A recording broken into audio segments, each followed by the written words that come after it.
বিসমিল্লাহির রহমানির রহিম। ক্ষণস্থায়ী এই পৃথিবীতে মানুষ আসে অতি স্বল্প সময়ের জন্য। মানুষ আসে, মানুষ যায়, এর মাঝে খুব কম মানুষই মৃত্যুর পরও বেঁচে থাকে মানুষের হৃদয়ে। তেমনি একজন এই কিছুদিন আগেও ছিলেন আমাদের পাশে, আমাদেরই মাঝে। ক্ষুদ্রতম জীবনের স্বল্পতম সময়ে যিনি আসন গেড়েছেন লাখো মানুষের হৃদয় অলিন্দে। কিন্তু নির্মম এক সড়ক দুর্ঘটনার মর্মান্তিক পরিণতিতে সুগন্ধ ছড়ানো প্রস্ফুটমান একটি ফুল ঝরে গেল পূর্ণ বিকশিত হবার আগেই। মহান আল্লাহর ইচ্ছায় গত 18 জুন 2010 শুক্রবার তার দেহ আমাদের মাঝ থেকে বিদায় নিলেও তার মমতা মাখানো সুরের ছোঁয়ায় আজও মানুষ বিমোহিত, বিমুগ্ধ, অনুপ্রাণিত। ইসলামী সঙ্গীত ও সংস্কৃতির বিজয় কেতন ওড়ানো যাদের নিত্য প্রয়াস, তিনি ছিলেন তাদের অন্যতম। তিনি আর কেউ নন, আমাদের সকলের প্রিয় আইনুদ্দিন আল আজাদ। ইসলামী সঙ্গীত ও সংস্কৃতি অঙ্গনে তার অবদান অনস্বীকার্য। শুধু তাই নয়, একজন তরুণ আলেম হিসেবে সারা জাগানো বয়ানের মাধ্যমে তিনি গ্রহণযোগ্যতা অর্জন করেছিলেন অল্প কিছুদিনের মধ্যে। আমরা মহান প্রতিপালক আল্লাহ রাব্বুল আলামিনের দরবারে কায়মনোবাক্যে প্রার্থনা করি, হে আল্লাহ, আপনি মরহুম আইনুদ্দিন আল আজাদকে জান্নাতের উচ্চ মর্যাদায় আসীন করুন এবং তার রেখে যাওয়া স্ত্রী সহ 2 সন্তান রুহি ও গালিবের জীবনকে সাফল্যমণ্ডিত ও উজ্জ্বল করুন। আর আমরাও যেন অকালে পিতৃহারা এ 2 নিষ্পাপ শিশুর প্রতি স্নেহমাখা হাত বাড়িয়ে দিতে পারি, সেই তৌফিক দান করুন। প্রধান অতিথি বিশিষ্ট ইসলামী চিন্তাবিদ, প্রখ্যাত মুফাসসির কোরআন, দেশব্যাপী সারা জগৎ ইসলামী সঙ্গীত শিল্পী হযরত মাওলানা আইনুদ্দিন আল আজাদ। হযরত মাওলানা আইনুদ্দিন আল আজাদ। আসসালামু আলাইকুম ওয়া রাহমাতুল্লাহি ওয়া বারাকাতুহু।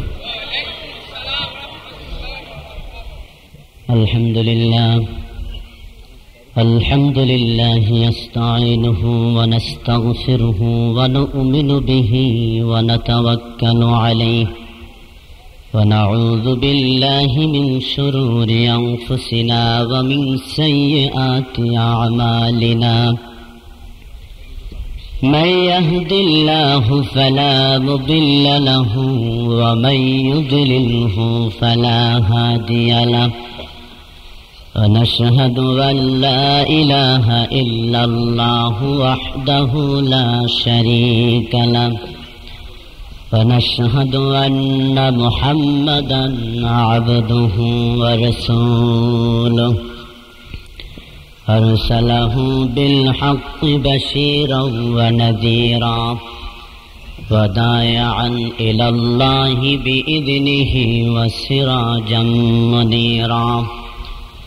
قال الله تعالى في كلامه المجيد والفرقان الحميد: أعوذ بالله من الشيطان الرجيم. بسم الله الرحمن الرحيم. إن الله وملائكته يصلون على النبي يا أيها الذين آمنوا صلوا عليه وسلموا تسليما. اللهم صل على سيدنا ونبينا وشفيعنا وحبيبنا مولانا محمد صلى الله عليه وعلى آله وأصحابه وبارك وسلم. اللهم صل على سيدنا ونبينا وشفيعنا وحبيبنا مولانا محمد صلى الله عليه وعلى آله وأصحابه وبارك وسلم. بلغ العلا بكماله كشف الدجى بجماله حسنت جميع خصاله صلوا عليه وآله بلغ العلا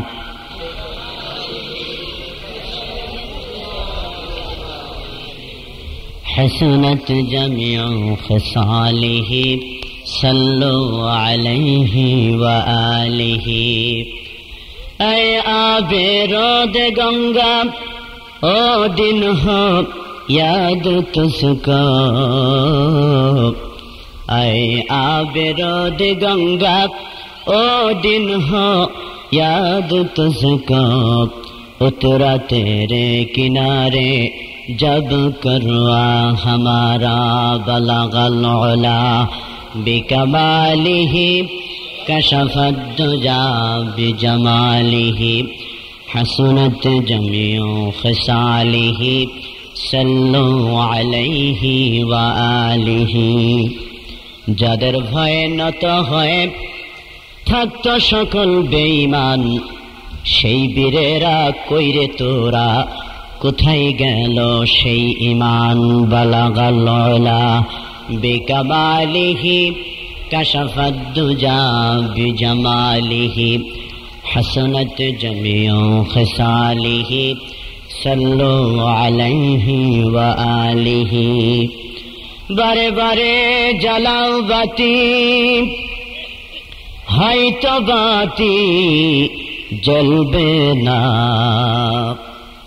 বারে বারে জ্বালাও বাতি হয়তো বাতি জ্বলবে না তাই বলে তো ভীরুর মতো বসে থাকা চলবে না বালাগাল উলা বিকামালিহি কাশাফাদ দুজা বিজামালিহি হাসানাত জামিউ খিসালিহি صلوا عليه وآله بلغ العلا بكماله كشف الدجى بجماله حسنت جميع خصاله صلوا عليه وآله الحمد لله ইসলামী শাসনতন্ত্র ছাত্র আন্দোলন খুলনা খালিশপুর মেট্রো থানা শাখা কর্তৃক আয়োজিত 2 দিনব্যাপী ঐতিহাসিক তাফসিরুল কোরআন মাহফিলের আজকের সমাপনী দিবসের সংগ্রামী সভাপতি শাসনতন্ত্র আন্দোলন ছাত্র আন্দোলনের জেলা এবং থানা শাখার নেতৃবর্গ বিশিষ্ট উলামায়ে কেরাম সাংবাদিক বন্ধুগণ প্রশাসনের দায়িত্ব পালনরত প্রশাসনিক কর্মকর্তা ভাইরা সামনে বসা আল্লাহর দ্বীনের মুজাহিদেরা আল্লাহ রাব্বুল আলামিন আপনাকে আমাকে আমাদের সকলকে কালকের মতো আবারও আজকে কোরআন থেকে 2টি কথা শোনার জন্য আবারও একত্রিত করে দিয়েছেন আল্লাহ রাব্বুল আলামিনের দরবারে শুকরিয়া জানাই আলহামদুলিল্লাহ সকলে আরেকটু জোরে আলহামদুলিল্লাহ আজকে গতকালকে মাঠের অবস্থা যতটা খারাপ ছিল আজকে তার থেকে একটু ভালো নাকি ফজরের পর থেকে এই ছাত্র ভাইরা প্রচন্ড কষ্ট করে মাটি টেনে টেনে এই কাদাগুলাকে ভালো করার চেষ্টা করেছে আল্লাহ রাব্বুল আলামিন ওদেরকে উত্তম যা ওরা পাওয়া উচিত আল্লাহ ওদেরকে তাই দিক জোরে বলেন আমিন রাস্তায় যারা দাঁড়ানো সব দলের সব শ্রেণীর মুসলমান ছাড়াও যদি কেউ থাকে তাকেও আবদার করব আসুন আল্লাহর কোরআন শুধু মুসলমানদের জন্য নয় গোটা বিশ্ববাসীকে হিন্দুকেও কোরআন ডিরেকশন দিতে পারে হিন্দুর জন্য শিক্ষণীয় কথা কোরআনের মধ্যে আছে না নাই সুতরাং সকল ভাইদেরকে রাস্তা থেকে আমরা মাঠের ভিতরে আসার আহ্বান জানাচ্ছি আজকের এই যুগ সন্ধিক্ষণে যখন মানুষ সন্ত্রাস থেকে হত্যা রাহাজানি ছিনতাই থেকে বাঁচার জন্য আমরণ চেষ্টা করছে জীবনের বিনিময়ে হলেও সন্ত্রাসীদের হাত থেকে বাঁচার চেষ্টা করছে আপনারা পেপার পত্রিকায় দেখে থাকবেন ব্যবসায়ীরা নিজেদের উদ্যোগে পুলিশের সহযোগিতা ছাড়াই তাদের যার হাতে যা ছিল তাই দিয়ে পিটিয়ে পিটিয়ে ছিনতাইকারীকে মারছে, এলাকার চাঁদাবাজদেরকে তারা পিটাতে পিটাতে মেরেই ফেলছে। এরকম অনেক ঘটনা কিন্তু ইনাদিন ঘটতেছে। তার মানে মানুষ জীবনের রিস্ক নিয়ে সন্ত্রাসীদের সামনে তারা আপ্রাণ চেষ্টা করছে সন্ত্রাসীকে দমন করার, সন্ত্রাস থেকে বাঁচার এই আপ্রাণ চেষ্টা আজীবন চলতে থাকবে। কোনদিন সন্ত্রাস বন্ধ হওয়া সম্ভব নয়।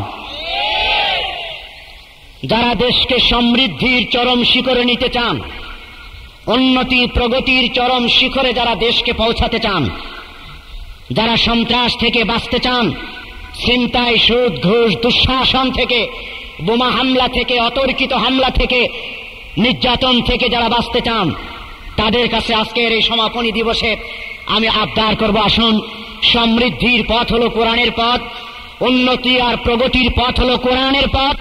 সন্ত্রাস থেকে বাঁচার একমাত্র ট্যাবলেট, একমাত্র ঔষধ হলো আল্লাহ কোরআনে কারীমের ভিতরে রেখেছেন, ঠিক কিনা বলেন? সুতরাং অন্যদিকে সময় নষ্ট না করে, অন্যদিকে এনার্জি নষ্ট না করে আসুন আমরা কোরআনের কাছে ফিরে আসি, কোরআনের কাছে মাথাটা নত করে দেই। 100% গ্যারান্টি দেওয়া যায় বাংলাদেশের 55,000 বর্গ মাইলের এই বাংলাদেশটাকেও কোরআন এক সপ্তাহের মধ্যে সন্ত্রাস নির্মূল করতে কোরআন সক্ষম। কোরআনের সে শক্তি আল্লাহ দিয়ে পাঠিয়েছেন, ঠিক কিনা বলেন? সুতরাং সব ধর্মের মানুষের কাছে আজকের এই দিনে আমরা এই আহ্বান রাখি, আসুন কোরআনের কাছে আমরা মাথাটা নত করে দেই, কোরআন থেকে সকল শিক্ষা গ্রহণ করার চেষ্টা করি। আল্লাহ আমাদের সকলকে এই তৌফিক, এই শক্তি, এই মানসিকতা দান করুন। সকলে বলেন আল্লাহুম্মা আমিন। আমি গতকাল সূরা তাওবার 111 নম্বর আয়াতের মাঝামাঝি অংশের আলোচনা করতে গিয়ে 5টি পয়েন্টের উপরে আমি আলোচনা রাখার চেষ্টা করেছিলাম।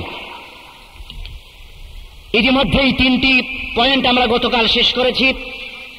শেষ 2টি পয়েন্টের উপরে আজকে আমি কথা বলবো ইনশাআল্লাহ। আমরা কালকে আলোচনা করেছিলাম, যারা কালকে আসেন নাই তাদের জন্য 2 মিনিটে আমি একটি সার সংক্ষেপ টেনেই আজকের আলোচনায় যাব ইনশাআল্লাহ।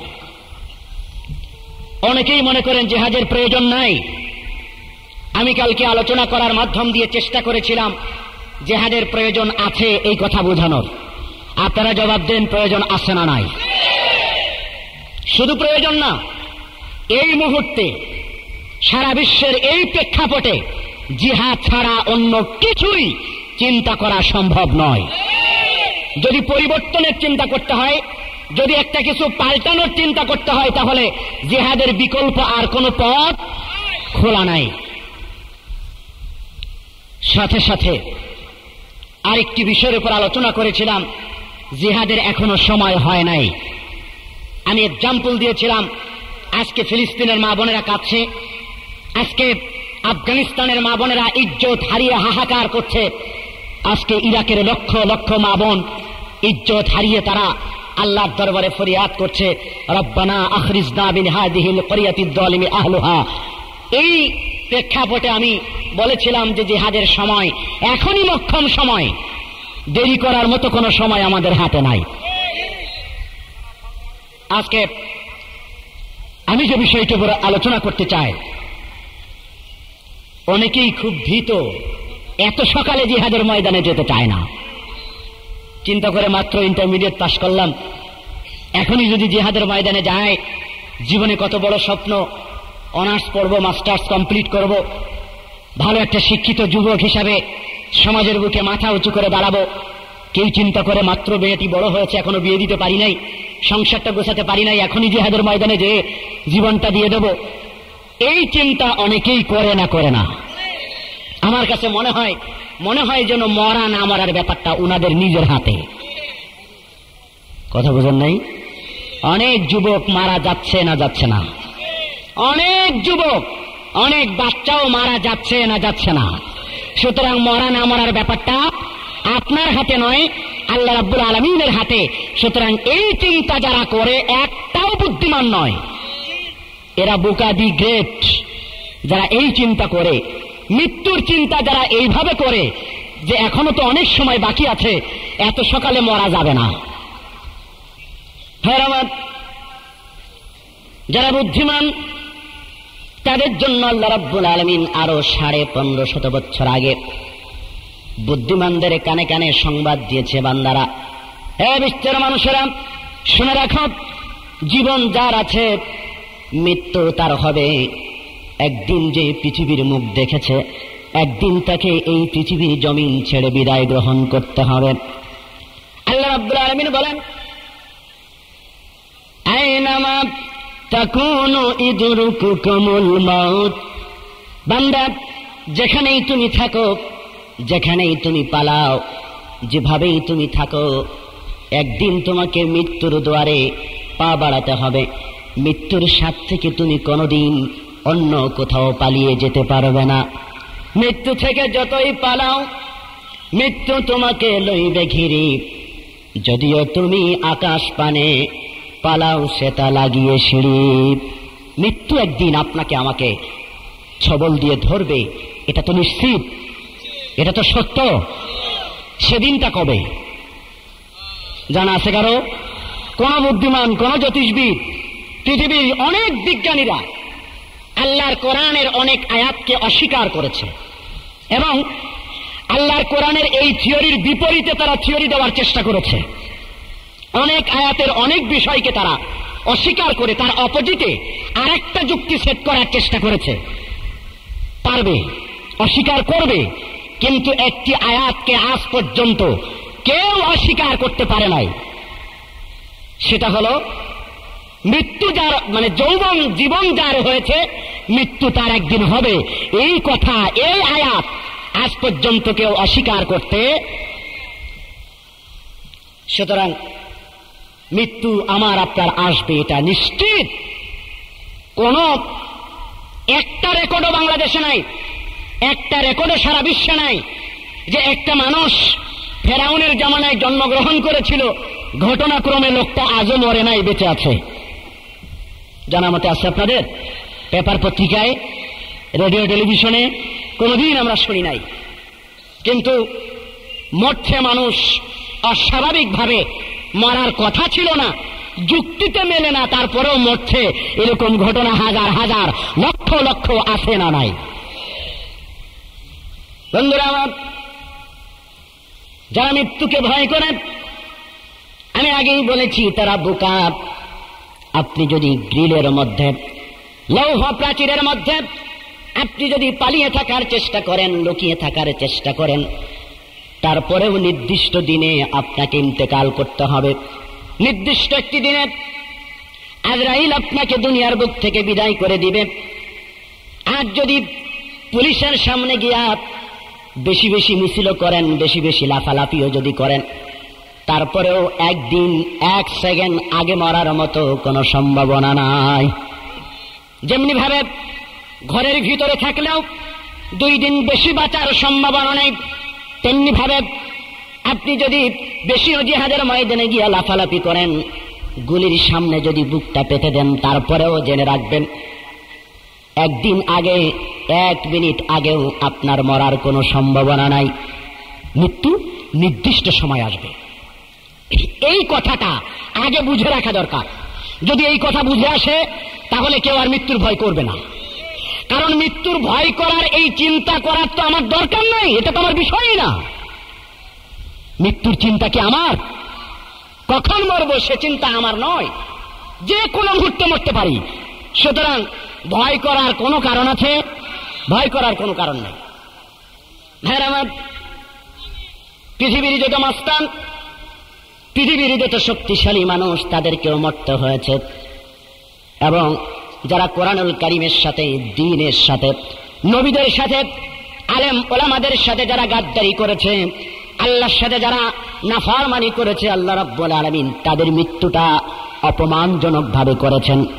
আর যারা আল্লাহর সাথে ভালো ব্যবহার করেছে, আল্লাহর নির্দেশগুলা যারা মেনে চলেছে, আল্লাহ রাব্বুল আলামিন তাদের মৃত্যুটা সম্মানিত মৃত্যু দান করেছেন। আপনারা ইতিহাস জানেন, ঘটনা জানেন। সাদ্দাতকে সাদ্দাত জান্নাত ক্রয়, জান্নাত নিজে তৈরি করে সেই জান্নাতের ভিতরে বসবাস করবে। কোরআন হাদিস অনুযায়ী বর্ণনা দেখলো জান্নাতের ভিতরে ইয়াকুত পাথর থাকবে, জান্নাতের ভিতরে দুধের শরবত থাকবে, দুধের নহর থাকবে, মধুর নহর থাকবে। সকল বর্ণনা পড়াশোনা করার পরে সাদ্দাত বলল, আমি যে জান্নাত তৈরি করব আমার জান্নাতটাও হবে আল্লাহর জান্নাতের মতো হুবহু। জোরে কন্যা নাউজুবিল্লাহ। জান্নাত তৈরি হয়ে গেল, সাদ্দাত জান্নাতে ঢুকবে। এক পা জান্নাতের ভিতরে, ঘোড়ার আরেকটি পা পিছনের দিকে। জান্নাতের বাইরে যখন অবস্থান করতেছে এমন সময় একজন জীর্ণ শীর্ণ মুসাফির এসে বলে, বাদশা নামদার, 1 মিনিট সময় আমাকে দিতে হবে। বাদশা দাঁড়িয়ে গেল, কি চাও তুমি?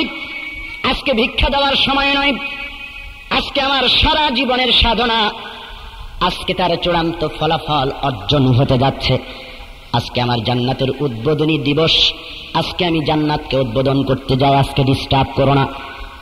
জীর্ণ শীর্ণ মুসাফির সাদ্দাতকে বলে, আমি ভিক্ষা নেওয়ার জন্য আসি নাই, একটা জরুরি সংবাদ আপনার কানে কানে পৌঁছে দেওয়ার জন্য এসেছি। সংবাদটা শোনার জন্য আপনাকে অবশ্যই একটু আমার কাছাকাছি হতে হবে। ঘোড়া থেকে নামুন। সাদ্দাত বলেন, আমার সময় নেই। বলে, যদি সময় নাই থাকে তাহলে আপনার কানটা একটু আমার মুখের কাছে আগিয়ে দিন, আমি ফিসফিস করে আপনার কানে একটি সংবাদ জানাতে চাই। মুসাফির সাদ্দাত তার মুখটা, তার কানটা মুসাফিরের মুখের কাছে দেওয়ার সঙ্গে সঙ্গে ফিসফিস করে আস্তে আস্তে করে মুসাফির সাদ্দাতের কানে কানে বলে দিল, খবিশ, আমাকে তুমি মনে করেছো আমি ভিখারি, আমার পোশাক দেখে মনে করেছো আমি তোমার কাছে ভিক্ষা গ্রহণ করতে এসেছি। না, আর 1 সেকেন্ড তোমাকে সময় দেওয়া যাবে না। আমার আল্লাহ আমাকে পাঠিয়েছে, আমার পরিচয় জানতে চাও, আমি হলাম মালাকুল মউত। আর সময় দেওয়া যাবে না, এক্ষুনি তোমার জানটা কবজ করার অর্ডার হয়েছে। তখন তো পাও ধরাধরি, হাজারো রিকোয়েস্ট করা হলো, আজরাইল, আমি বুঝতে পেরেছি তুমি একদিন আসবে, কিন্তু এরকম অসময়ে আসবে এটা তো আমার চিন্তা করার বিষয় ছিল না, আমি এটা বুঝতে পারি নাই।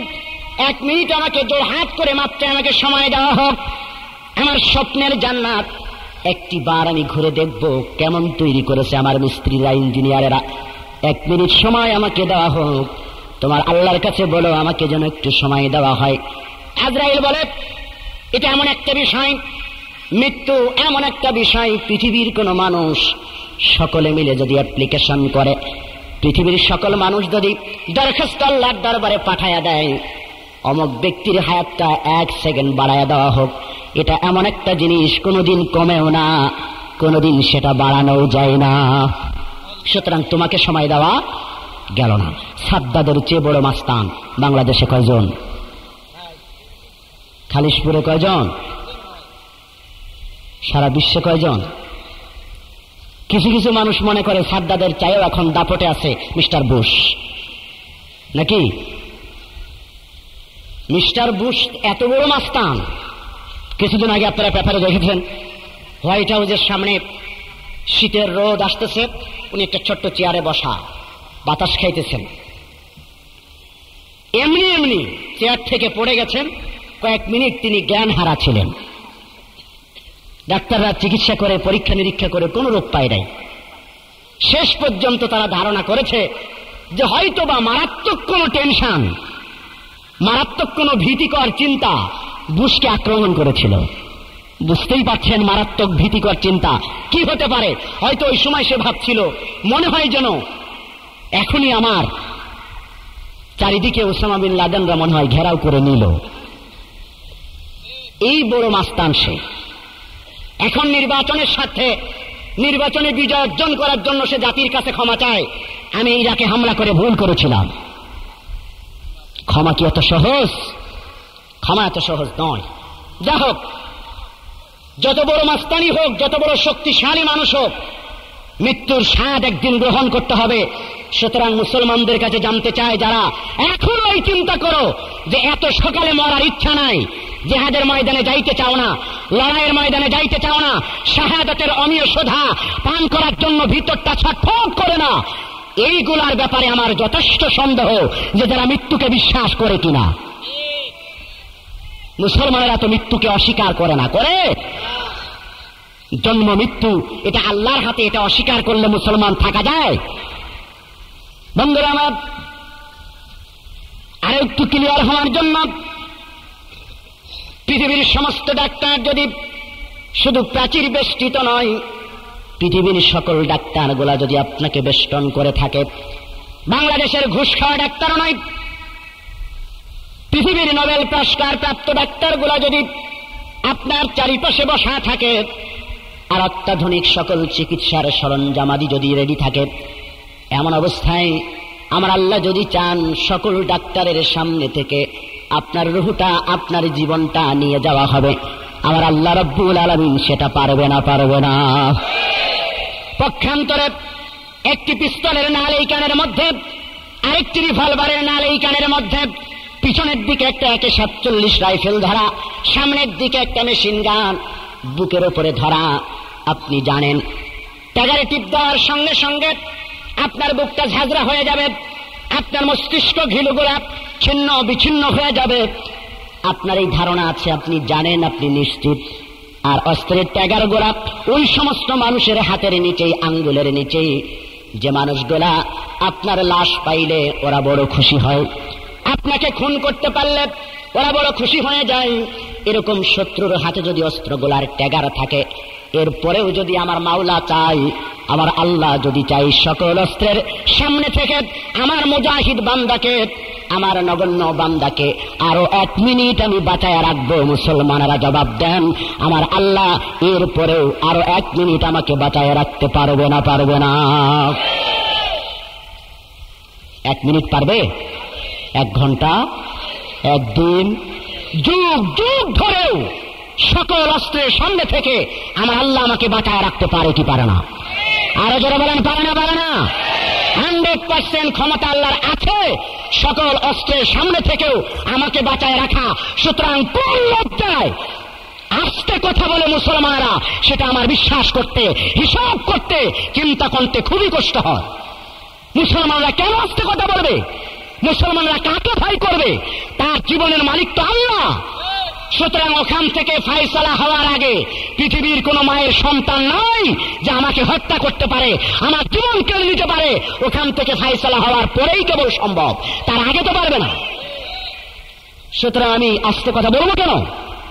আমার ভয়ের কোনো কারণ থাকতে পারে না। ভাই আমার,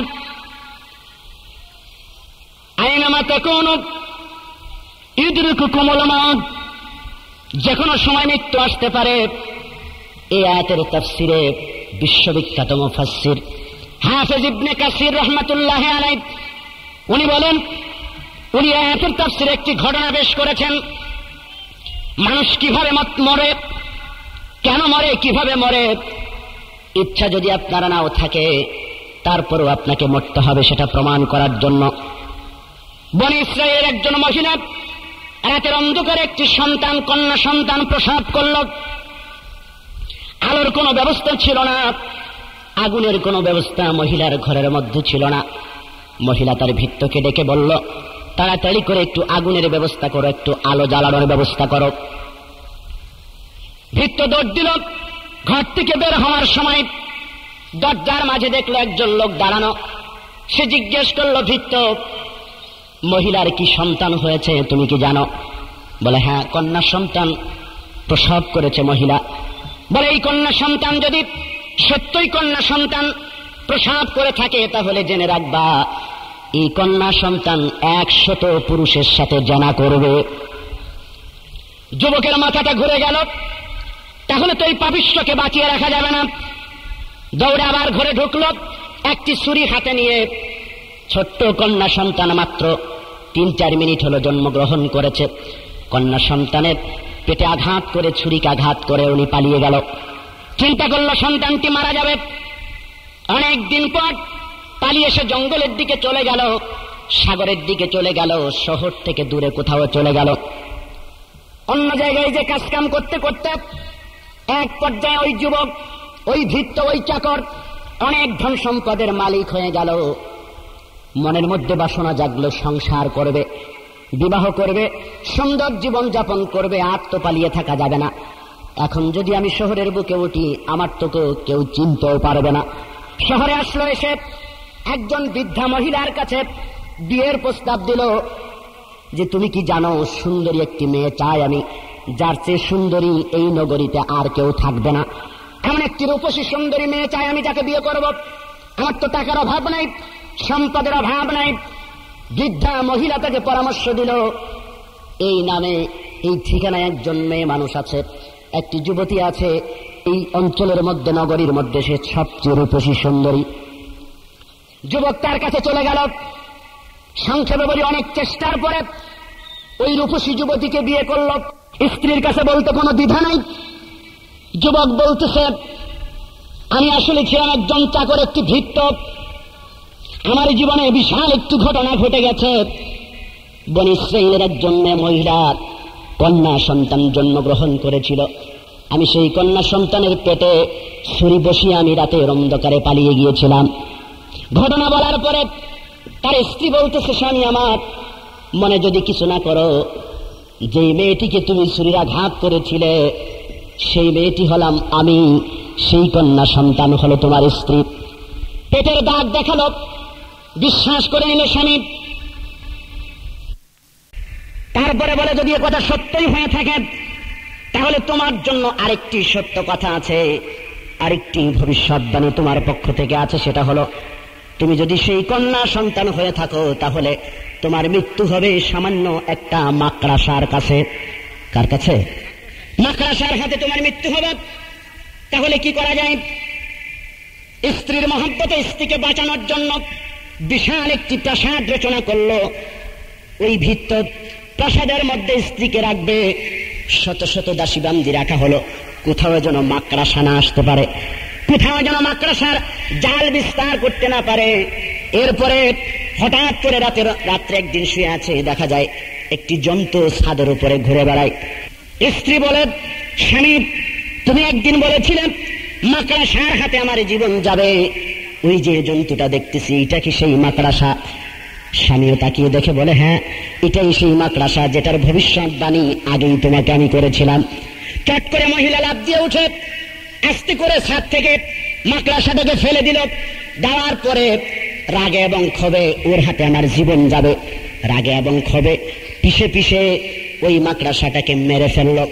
মাকড়াসা মরে গেল ঠিকই, কিন্তু মাকড়াসার দেহ থেকে এক বিন্দু রস ওই মহিলার পায়ে যখন ছিটকে পড়ল, পড়ার পরে আস্তে আস্তে আস্তে করে পচন ধরে গেল। একদিন দেখা গেল ওই কারণে কোনো ডাক্তার কোনোদিন কিছু করতে পারে নাই। শেষ পর্যন্ত মাকড়াসার ওই রস পড়ার কারণে ওই রূপসী যুবতী চিরদিনের জন্য ইন্তেকাল করে গেল। মৃত্যু যেভাবে লেখা ছিল ওভাবেই হয়েছে। এত কিছু করার পরেও মৃত্যু থেকে পালানোর কোনো সুযোগ নাই। সুতরাং মুসলমানরা কি ভয় করবে না? না কইছেন খুব কম মানুষে।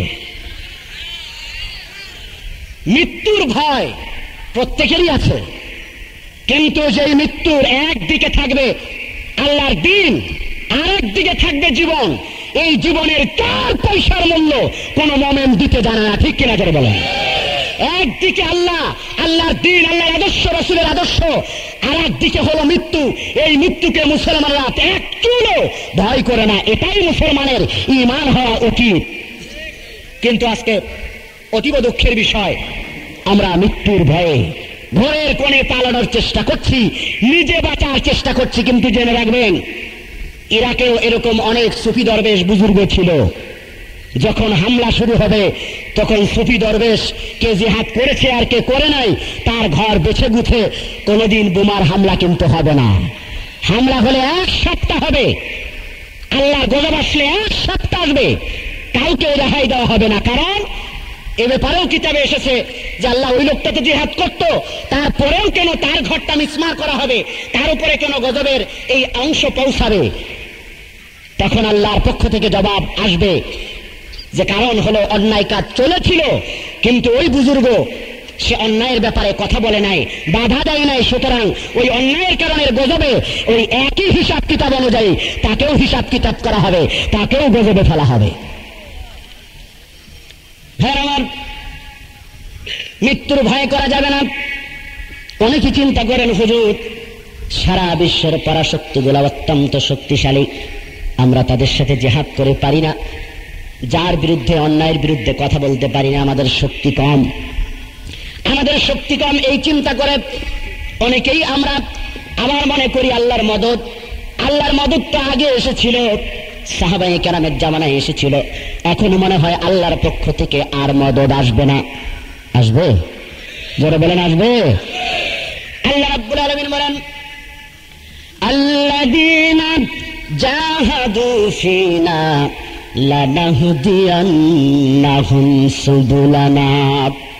আমার দ্বীনের পথে চলার পথে, আমার দ্বীনকে বাস্তবায়ন করার জন্য, আমার দ্বীনের পথে দৃঢ়ভাবে থাকার জন্য যেই মুজাহিদেরা চেষ্টা করে, যেই মুজাহিদেরা আমার দ্বীন বাস্তবায়নের জন্য সাধ্যমতো যারা চেষ্টা করে, জিহাদ করে, আল্লাহ রাব্বুল আলামিন বলেন ওই বান্দা যদি পথ হারিয়ে ফেলে, ওই বান্দা যদি বাধা প্রাপ্ত হয় কোথাও, ওই বান্দাকে যদি পৃথিবীর কাফের মুনাফিকেরা, কাফের ফাসিক ফুজ্জারা যদি তার পথকে বাধাগ্রস্ত করতে চায়, আল্লাহ রাব্বুল আলামিন বলেন লানাহদিয়ান্নাহুম সুবুলানা, আমার বান্দার জন্য আমি আল্লাহর পক্ষ থেকে তার রাস্তা খুলে দেই। রাস্তা দিবেন কে? একটু জিকির করি লা ইলাহা ইল্লাল্লাহ, লা ইলাহা ইল্লাল্লাহ, লা ইলাহা আল্লাহ, লা ইলাহা ইল্লাল্লাহ, লা ইলাহা ইল্লাল্লাহ, লা ইলাহা ইল্লাল্লাহু মুহাম্মাদুর রাসূলুল্লাহ সাল্লাল্লাহু আলাইহি ওয়াসাল্লাম। আসুন আমরা এই মৃত্যুর ব্যাপারে আপাতত ভয় না করে, আল্লাহ সাহায্য দিতে চেয়েছেন, আল্লাহ রাস্তা দিবেন, সেই ওয়াদা কে দিয়েছেন? আল্লাহ ওয়াদার উপরে বিশ্বাস করে আমরা সামনের দিকে বিসমিল্লাহ বলে আগাতে শুরু করি, তাহলে অবশ্যই অবশ্যই আল্লাহ ওয়াদা খেলাফ করে না। কিন্তু কথা আছে, জিহাদের ময়দানে আল্লাহ তাদের ওয়াদাই পূর্ণ করবে যারা আল্লাহর দ্বীনের উপরে আল্লাহর নির্দেশগুলি অক্ষরে অক্ষরে পালন করার চেষ্টা করে। আমল না থাকলে জিহাদের ময়দানে মদদ পাওয়া যাবে না। খুব বড় ধরনের শর্ত এটা।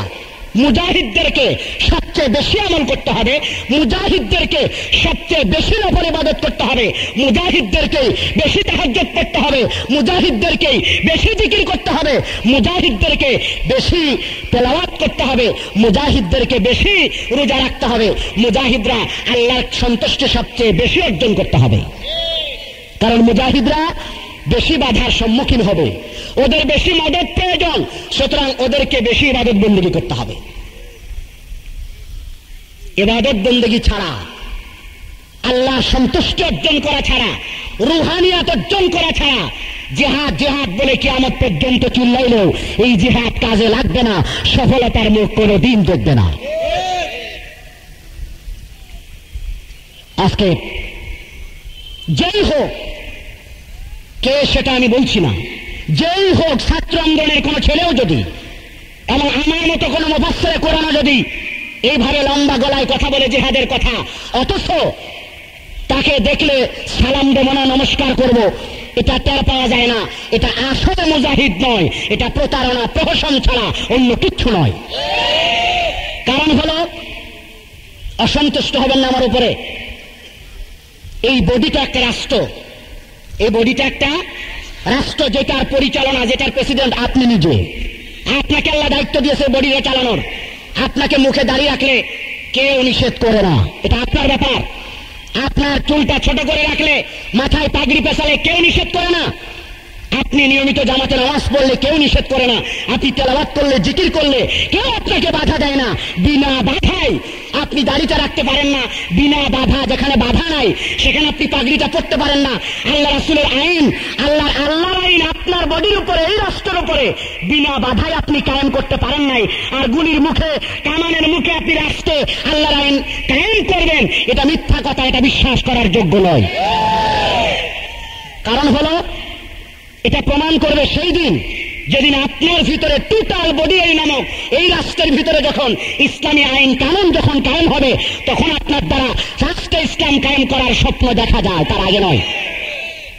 ভাইরা আমার, আল্লাহ রাব্বুল আলামিন বলেন, ওয়ালা তাহিনু ওয়ালা তাহজানু ওয়া আনতুমুল আ'লাউনা ইন কুনতুম মুমিনিন। আল্লাহ রাব্বুল আলামিন বলেন, চিন্তা করা লাগবে না, কোন বিজয়ের ব্যাপারে টেনশন করা লাগবে না, চিন্তা ফিকির করা লাগবে না, হতাশায় ভোগার কোনো কারণ নাই। তোমরাই বিজয়ী হবে, বিজয়ের মালা তোমাদের গলায় পড়বে, কোনো সন্দেহ নাই। আল্লাহ রাব্বুল আলামিন শর্ত দিয়েছেন মাত্র একটা। কয়টা?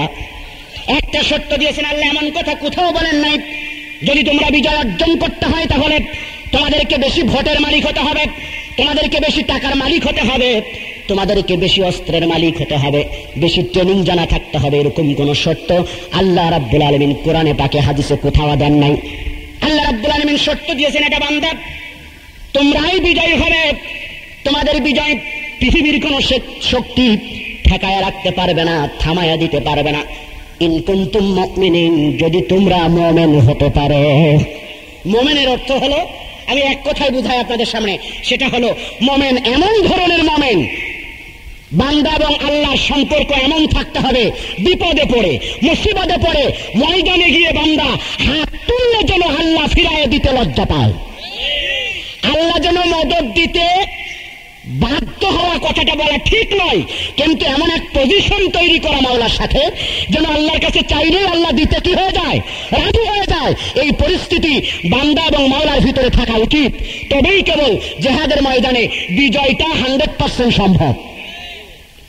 আমার মনে হয় সে কারণেই পৃথিবীতে মুসলমানদের বিজয় আসছে না, কারণ আমরা মুখে জিহাদের কথা বলছি ঠিকই, কিন্তু মুখটা এবং অন্তরটা যদি সমান হয়ে যেত তাহলে মনে হয় বিজয় আমাদের হাতের মুঠোয় এসে যেত। এজন্য আবার এই কথা নয় যে বুজুর্গরা শুধু ইবাদত বন্দেগী করবে 82 বছর, জিহাদের কথা মুখে উচ্চারণ করবে না, তা নয়। জিহাদের সাবজেক্টে চলবে, দাওয়াতের সাবজেক্টে চলবে, জিকিরের সাবজেক্টে চলবে, রুহানিয়াত অর্জনের সাবজেক্টে চলবে, সবগুলো সাবজেক্ট সমান গতিতে চালাতে হবে। একদিন দেখা যাবে উভয়টা গন্তব্যে পৌঁছে গেছে, সফলতার চাবিকাঠি মুসলমানদের হাতে এসে গেছে ইনশাআল্লাহ। সকলে বলেন ইনশাআল্লাহ। ভাইরা, এই ছোট্ট একটি উদাহরণ দিতে চাই। হযরত ওমর রাদিয়াল্লাহু তাআলা আনহু ছোট্ট একটি মজলিসে উনি একটি বক্তব্য রাখলেন, রোম সম্রাটের বিরুদ্ধে লক্ষ লক্ষ প্রশিক্ষিত সেনাবাহিনীর বিরুদ্ধে লড়াইয়ে যেতে হবে, সেনাপতির দায়িত্ব পালন করতে কে রাজি? তাদের তুলনায় আমাদের সৈন্য সংখ্যা খুবই কম, তারপরেও সেনাপতির দায়িত্ব পালন করার জন্য কে স্বতঃস্ফূর্তভাবে রাজি? হযরত খালিদ বিন ওয়ালিদ হাত উঁচু করে দাঁড়িয়ে গেলেন, হুজুর আমি রাজি। বলে কি জন্য তুমি রাজি হলে, কি কোন সাহসে? আমাদের সৈন্য সংখ্যা মাত্র এত, অত্যন্ত কম সৈন্য সংখ্যা, অস্ত্রবস্ত্র নাই বললেই চলে, আর তাদের সৈন্য সংখ্যা, তাদের অস্ত্র দেখে তো তাক লাগার মতো অবস্থা, কেমনে তুমি সাহস করলে? হযরত খালিদ বিন ওয়ালিদ জবাব দেয়, হুজুর আমি সাহস করেছি সেই হাদিসের আমল করে। আল্লাহ রাসূল বলেছেন, যারা ঈমানদার, যাদের মধ্যে আল্লাহর বিশ্বাস আছে, ওই মানুষগুলো হলো জিন্দা, আর যাদের মধ্যে ঈমান নাই ওরা হলো মুর্দা। তো মুর্দা মানুষ যদি, মুর্দা সৈন্য যদি আমার সামনে 10 লক্ষ নাই, 10 কোটিও যদি আসে আমার কিছুই আসে যায় না। 10 কোটি মুর্দা সৈন্যের সামনে একজন জিন্দা সৈন্যই যথেষ্ট। আমার সাথে যদি 10,000 সৈন্য নাও আপনি দেন, তাহলে আমি খালিদ বিন ওয়ালিদ একাই রোম সেনাদের বিরুদ্ধে আমি বিজয় অর্জন করব। এই বিশ্বাস আমার আছে। বলে তোমার মাথা খারাপ হয়েছে, বাড়ি যাও, বিশ্রাম নাও, তারপরে চিন্তা করে সিদ্ধান্ত দিও। বিশ্রাম নিয়ে আসার পরেও আবারও জিজ্ঞেস করা হলো, বলে হুজুর আমি আমার আগের সিদ্ধান্তটা। বলে হুজুর হ্যাঁ আমার, তুমি কি জানো না আল্লাহ রাসূলের এই ঘোষণাকে আমি সত্য মনে করি। হযরত ওমর বলে, হাদিসের ব্যাখ্যা তো এরকম নয়, ওরা মুর্দা মানে নড়তে চড়তে পারবে না তা কিন্তু নয়, ওরা মুর্দা মানে তরবারি চালাতে পারবে না তা কিন্তু নয়। আল্লাহ রাসূলের এই জিন্দা মুর্দার ব্যাখ্যা হলো অন্যরকম। হযরত খালিদ বিন ওয়ালিদ বলে, আপনি যাই আমাকে ব্যাখ্যা দেন না কেন, আমি আল্লাহ রাসূলের কথাকে বিশ্বাস করি। ওরা হলো অন্তর যদি মরেও যায়, ওদের আন্তরিক অবস্থা থাকবে মরা, ওদের মানসিক অবস্থা থাকবে মরা। আর মরার সামনে যদি আমি একাও গিয়ে উপস্থিত হই, আমার বিশ্বাস তাদের উপরে আমি বিজয় অর্জন করব। হযরত খালিদ বিন ওয়ালিদকে পরীক্ষা স্বরূপ পাঠিয়ে দেওয়া হলো।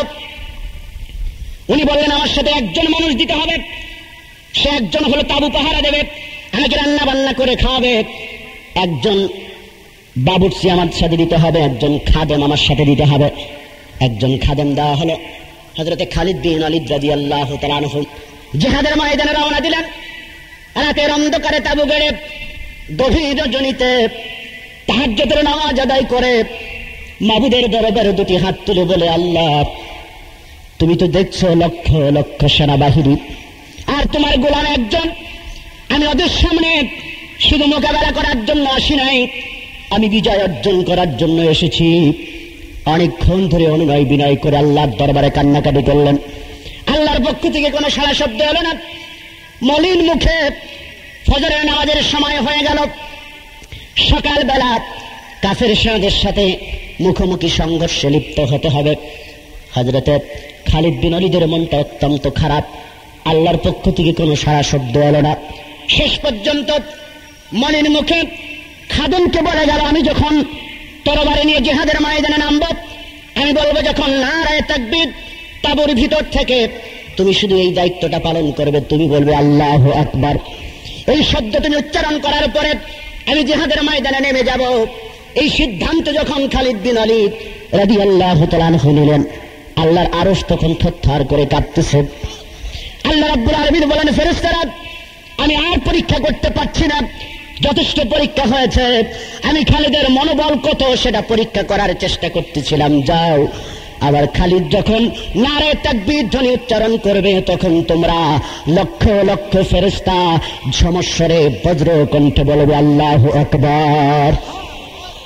খালিদের নারে তাকবীরের ধ্বনিতে আর ফেরেশতাদের আল্লাহু আকবার ধ্বনিতে সেদিন বিজয় অর্জন হয়েছিল। বন্ধুরা, জিহাদের কথা যদি বলতে হয়, আল্লাহর সাথে এমন একটি সম্পর্ক অর্জন করতে হবে।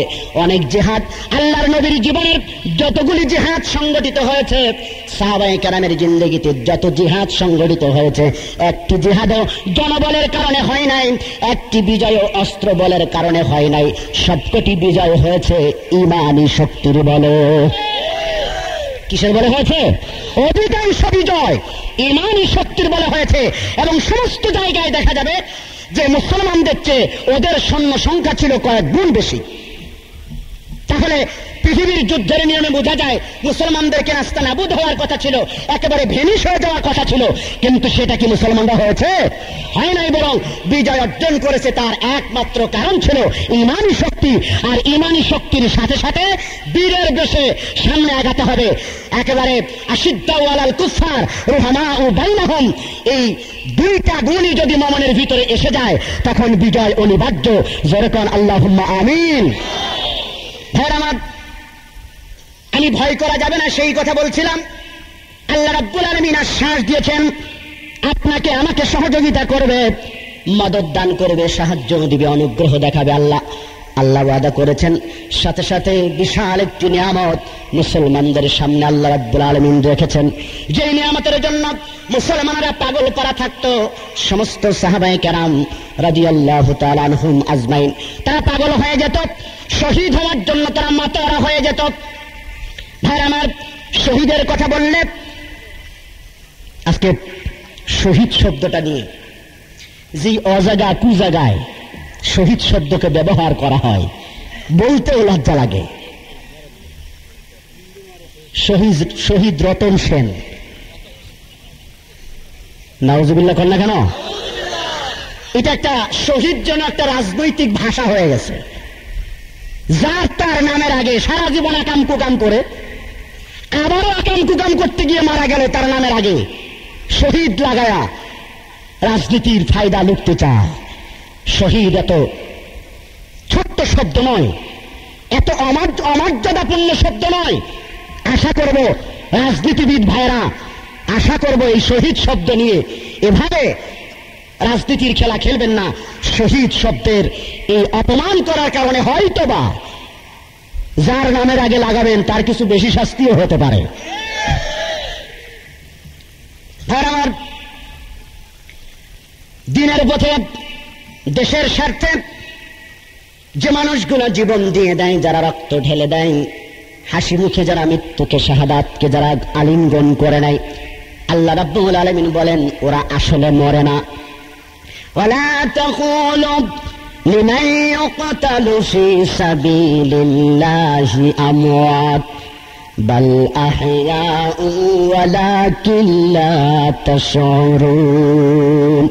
আল্লাহ রাব্বুল আলামিন বলেন যে মানুষগুলা আমার দ্বীনের পতাকাকে, আমার দ্বীনের ঝান্ডাকে, আমার দ্বীনের মশালকে যারা উঁচুতে রাখতে গিয়ে আমার কলেমা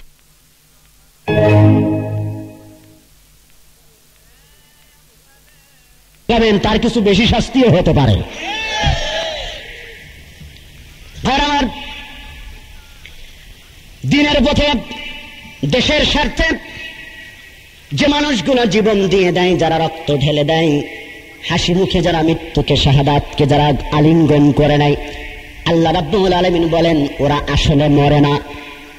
ওয়ালা তাকুলু লিমান ইউকতালু ফি সাবিলিল্লাহি আমওয়াত বাল আহইয়াউ ওয়ালাকিন লা তাশউরুন। আল্লাহ রাব্বুল আলামিন বলেন যে মানুষগুলা আমার দ্বীনের পতাকাকে, আমার দ্বীনের ঝান্ডাকে, আমার দ্বীনের মশালকে যারা উঁচুতে রাখতে গিয়ে, আমার কলেমার এই মিশনকে যারা উঁচু স্তরে রাখতে গিয়ে শাহাদাত বরণ করে জীবন যারা বিক্রি করে দেয়, রক্ত যারা ঢেলে দেয়, জীবন যারা বিলিয়ে দেয়, আল্লাহ রাব্বুল আলামিন বলেন ওদেরকে তোমরা মৃত বলো না। ওরা মৃত নয়, ওরা জিন্দা। বিশ্বাস হয়? যারা বলেন বিশ্বাস হয়? অসংখ্য সাহাবায়ে কেরামে, তাবেঈন, তাবেঈনের জিন্দেগিতে যারা শাহাদাত বরণ করেছে, মৃত্যুর পরেও তাদের শাহাদাতের নমুনা, তারা যে জিন্দা, এরকম অসংখ্য নমুনা বিভিন্ন কিতাবের মধ্যে এসেছে, সব বলা সম্ভব নয়। ভাইরা আমার, অনেকে মনে করতে পারেন আল্লাহ রাব্বুল আলামিনের এই কথা কতটুকু সত্য, সন্দেহ আসে। অনেক ভাইয়ের মধ্যে এরকম সন্দেহ আসতেই পারে। আমি 1500 বছর আগের ইতিহাস বলবো না, 1500 বছর আগের ইতিহাস বলবো না। শহীদ যারা হয়ে যায়, আল্লাহ রাব্বুল আলামিন তাদেরকে বলেছেন তোমরা ওদেরকে মৃত বলো না, ওরা আসলে মরে না।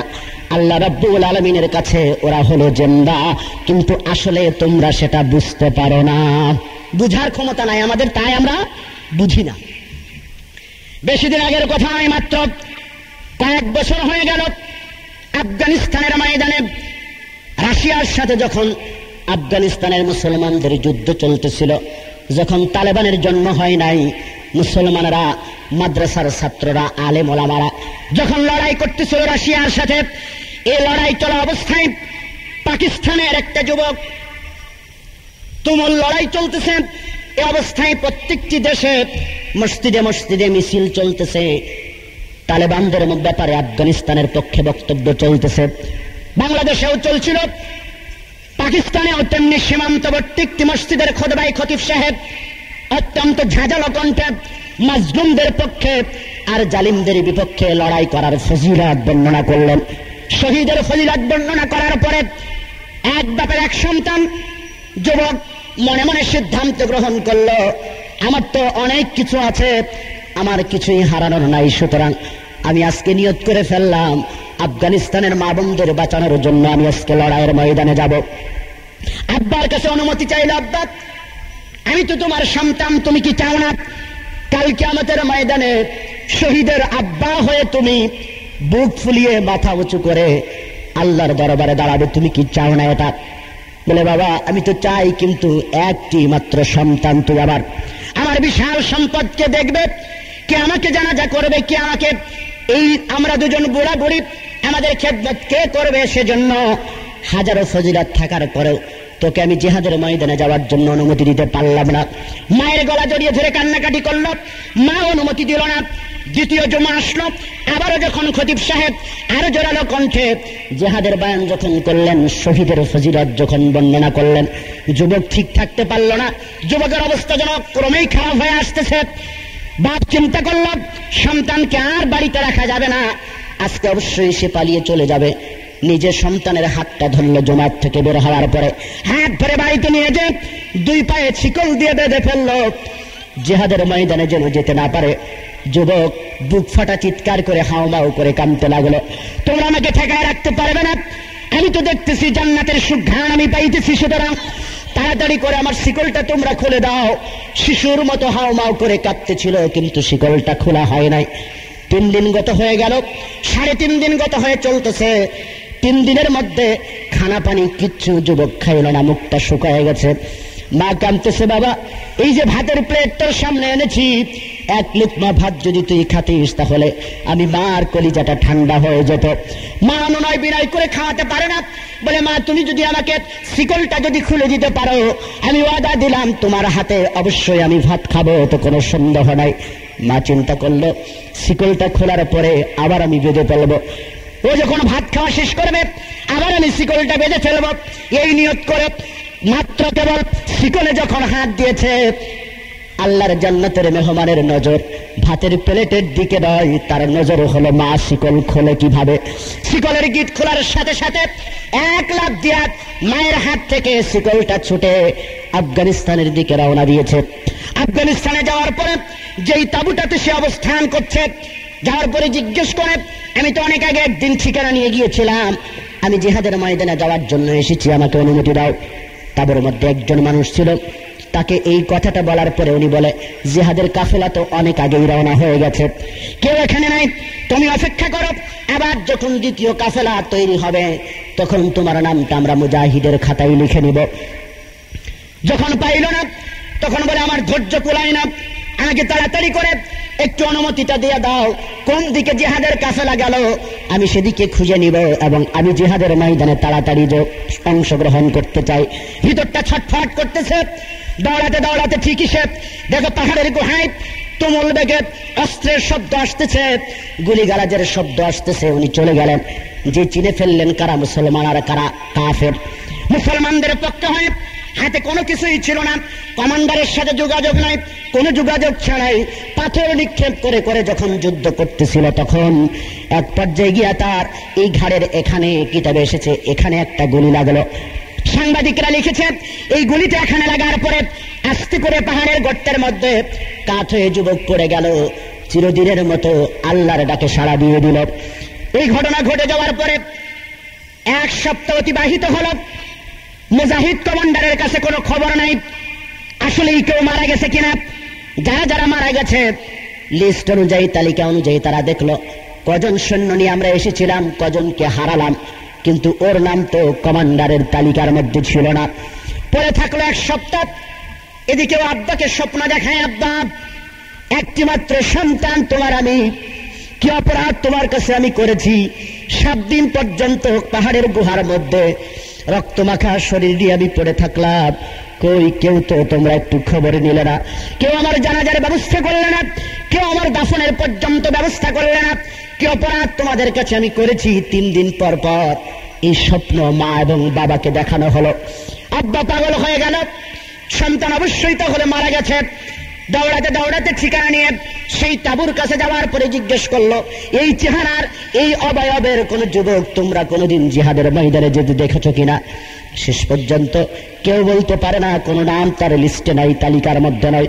তাঁবুর যে পাহারাই ছিল সে বলে, হ্যাঁ অমুক দিন একটি যুবক আমার কাছে এসেছিল, আমি তাকে কিছুই বলতে পারি নাই, আমি দেখিয়ে দিয়েছিলাম জিহাদের কাফেলা এদিকে গেছে, পাগলের মতো যুবককে ছুটতে দেখেছিলাম। শেষ পর্যন্ত বাবা বলে, এই যুবকের চিহ্ন হলো তার পায়ে কিন্তু শিকল লাগানো ছিল। বাপ কথাগুলো বলতে পারে না, বেহুশ হয়ে গেল। আমার সন্তানকে জিহাদের ময়দান থেকে ঠেকানোর জন্য আমি তার 2 পায়ে শিকল দিয়ে বেঁধে রাখার চেষ্টা করেছিলাম।